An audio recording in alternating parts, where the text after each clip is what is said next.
þegar lögin kynrænt sjálfræði voru sett fram árið 2019 þá var fjölmiðla umfjöllunin einmitt með fókus á börn sem fæðast með ódæmigerð kyneinkenni og ég alveg fullkomlega sammála því að það þurfti að koma og beisla þú veist þetta að ónauðsynlegar aðgerðir og skurðaðgerðir á þessum börnum það hægt þú veist og ég alveg 100% sammála því en þarna í þessum sömu lögum og þetta það sem umræðan fekk og það svo umræðan sem aldrei fekk að eiga sér stað það var að þú getur, hver sem getur núna bara sagst vera kona farið í þjóðskrána ég get bara gert þetta rafrænt sko og sagst vera kona engi varnaglar, ekki neitt og þetta náttúrulega býr til vandamál því að það eru náttúrulega fólk að núti sem ekkert gott fólk skilurðu og hérna fólk sem ætla sér að fremja til dæmis kynferðisafbrot eða annað slíkt það notar allar glufur sem hérna getur notað.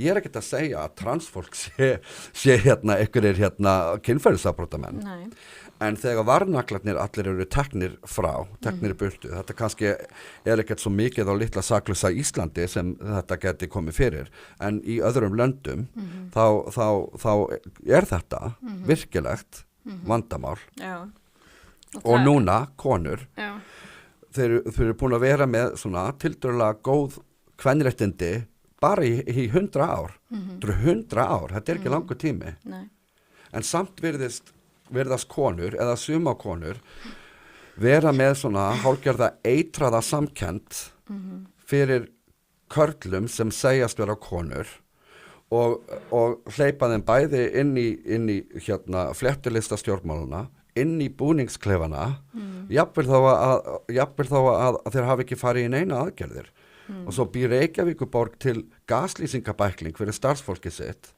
þannig að ef kona vogar sér að kvarta að það sé karl í búningskleifunum í stuttunni þá borgin búin að gefa út objection handling manual þú veist hvernig ná að díla við þessa konu Já þú veist eins og þú segir þá þetta nú örugglega mjög óalgengt á Íslandi og sko, ef að þú ert svoleiðis pervert að þú ætlir bara að fara niður í þjóðskrá og skrá þig sem eitthvað annað kyn bara til þess að geta fara að glofta fólk í sturtu, þá náttúrulega bara eitthvað mikið að. Já, þetta fólk ekki helbreygt, sko. Nei, þú veist, ég hef ekki lent í því að það sé einhver með tippi í búningsklefum þar sem ég hef verið. En hvernig myndir þau bregðast við ef þú sæði til dæmis mig og þú veissir ekki hver ég væri og ég kæmi þarna inn og væri bara á sprellanum fyrir framan konur, myndir ekki spyrja spurninga?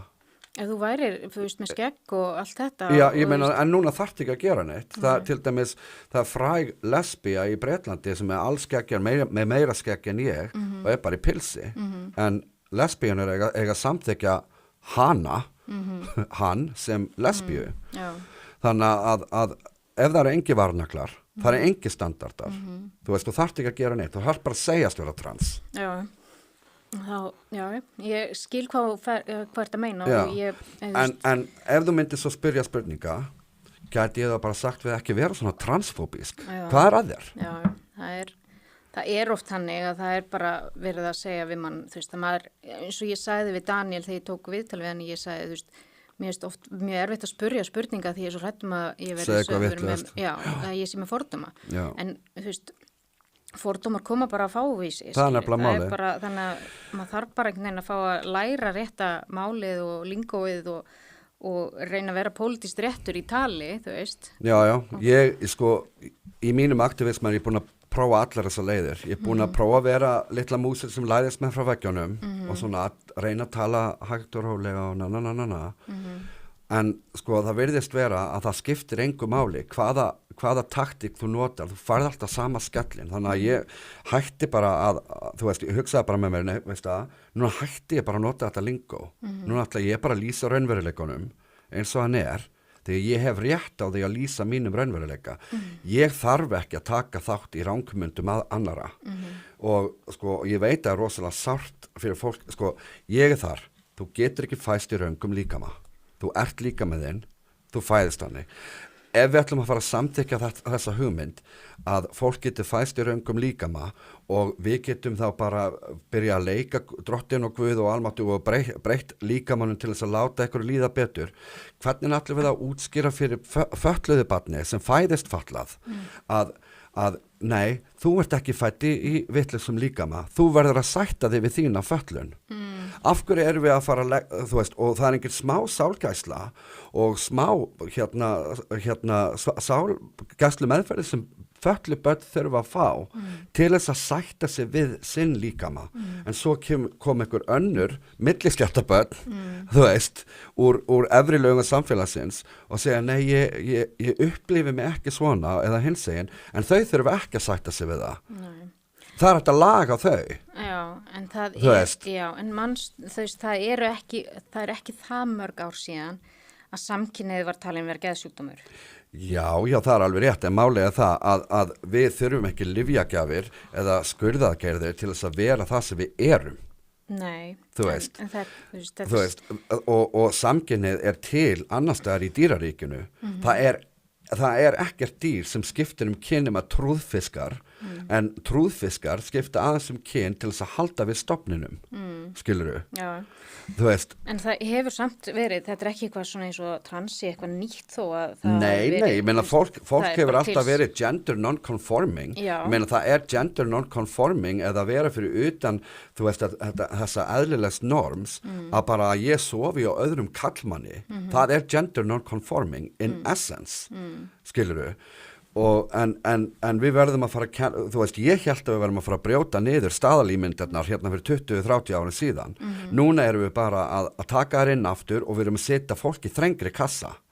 Ég meina, fáðu eitthvað sem segist vera trans að útskýra fyrir þér að þau upplifa sig sem eitthvað annað án þess að grípa í gamlar staðalímyndir hvað kynin eru. Strákar megi alveg vera hinsegin, ég get alveg farið í kjól á morgun en ég er ekkert kona fyrir það, ég er bara kall í kjól og það er bara allt í lagi. En ef þú upplifir þig sem á sér kona? Já, en upplifanir eru ekki alltaf á rökum reistar. Það er eitthvað sem heitir ranghumindir og ég er ekkert að segja að fólk sem er með ranghumindir þurfa að vera látið líða eitthvað illa. Nei, en málega það að við þurfum samt að geta lýst raunveruleikunum eins og hann er. Og þessi, ég var á ráðstefnu í síðustu helgi í Lissabon og þar var sálfræðingur sem kom með hugtak sem var það eins konar ljóminn hjá mér. Ég hugsaði með mér, þetta er einmitt það sem vandamáli er. Það er toxic empathy, þú veist, sem sagt eitruð samkennd. Samkennd er ekkert alltaf af hennu góða. Þú veist að þú kannski lendir inn í einhverjum kulthreyfingum annað, þá ertu alveg lofbombaðir í spað. En þetta er ekki alltaf að góðum ásetningi. Sko, að staðfesta ranghugmyndir hjá einhverjum sem er að glíma við ranghugmyndir er ekki alltaf af hennu góða. Hins vegar, ef ranghugmyndarnar eru það erfiðar viðuregnar, þá getur það verið á fullanins árum að það sé rétta lausnin fyrir viðkomandi að fara í þetta ferli. Og það, eins og ég segi, þá er það bara í mjög góðu lagi. Það er, held ég, 1% af 1% eða eitthvað sem að hættir snýr. Hvar eru þessa tölur? Þessar tölur er ekki til. Málið það eftirfylgnin er svo lítil. Þessan er Kaskíslar komin út. Þessan er svo mikið af fólki detransitioners, ef þú skoðar bara frásagnir þeirra. Sko, þú segir 1% af 1%. Ég er að heyra tölur það sem þriðjungur af börnum sem hafa lent í þessu undir lögaldri sjáu eftir þessu við 25 ára aldur. Sjálfsmálstíðni transfólks er hæst 7 árum eftir kynstaðfestandi skurðaðgerða. Hún er ekki há þegar það er verið að bíða eftir meðferðum, hún er há 7 árum setna.